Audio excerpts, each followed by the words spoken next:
Donald Trump is taking aim at the so-called deep state again, reviving his well-worn attack line as he launches his third presidential bid this week. But a new book argues that during Trump's presidency, it was, quote, the non-existent deep state that helped save the country, or at least did their best to protect it. And joining me now is David Rothkopf, author of American Resistance, the inside story of how the deep state saved the nation.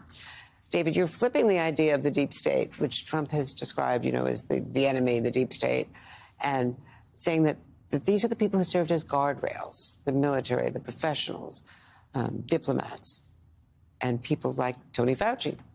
Explain. Well, it happened time and time again. The term deep state was popularized for the same reason the term fake news was popularized.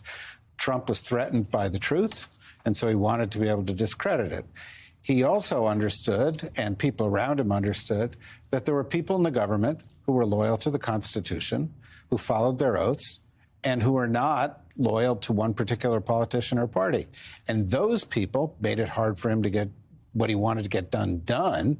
And so they began very early, even during the campaign, discrediting them and saying this was a conspiracy and they were unelected. But actually, these are public servants, and they ensured that the Trump administration ended up being much less disastrous than it could have been. And in terms of, the military, it's been well recorded that General Milley, even former Defense Secretary Esper, pushed back against invoking, the Insurrection Act and letting the president on June 1st push, sick the military, even though there was confrontation. Well, there was a kind of turning point on June 1st because he wanted to use them in a photo op. He got them halfway across Lafayette Park, and Milley said, I'm not up for this. I'm not going to let him use the military as a prop. And Esper felt the same way, and they tried to push back. This idea of dropping the 101st Airborne Division in to, go after Black Lives Matter was crazy, and they did what they could to stop it.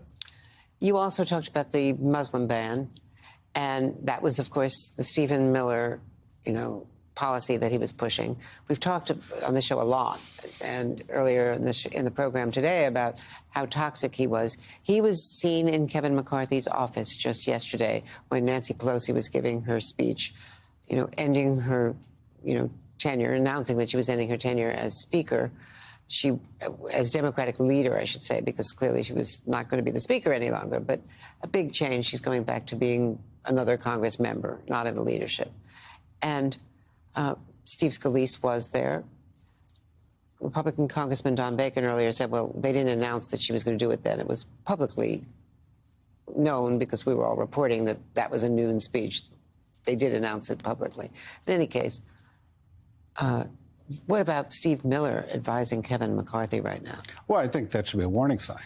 Stephen Miller was one of a handful of people who were the true believers around Donald Trump. He remains one of the few people who's come out the other side of the administration super close to Trump. And I think it says to you, Kevin McCarthy is part of that Trumpist clique in the government. He's going to be taking direction to some extent from Mar-a-Lago. The fact that he was with Stephen Miller at the same time he was disrespecting Speaker Pelosi is particularly odious. It's kind of doubly offensive because it said not only am I not going to do the decent thing and show this woman some respect, but I'm also going to send you a message that I'm going to be in the Donald Trump mode of Republican.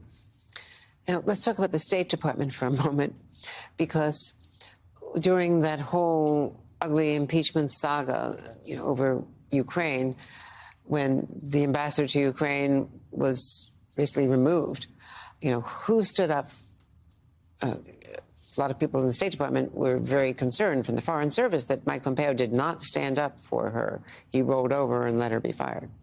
No. Or not fired, I should say, removed from her post. Well, there were people who quit the State Department, senior-level ambassadors who quit because they didn't think Pompeo was defending people there. The person who replaced Masha Yovanovitch as the acting ambassador, Bill Taylor, also ended up leaving because when he went into the government, he said, I expect you to treat Ukraine in the following way. And as soon as he saw that deal was broken, he said, I have to go. So there were many people, in addition to Alexander Vindman, who spoke up and got fired, the woman at the Defense Department who said, you have to honor the Congress's approval of this money, who got fired, et cetera. Even though people in rewriting history later are talking about Mike Pompeo and others in the Pentagon and the National Security Council, even Mark Meadows, having an informal agreement to stop any military action during that transition period. Let me talk about Tony Fauci, though. The role of Tony Fauci, as we were hearing about hydroxychloroquine and, ingesting all kinds of dangerous products.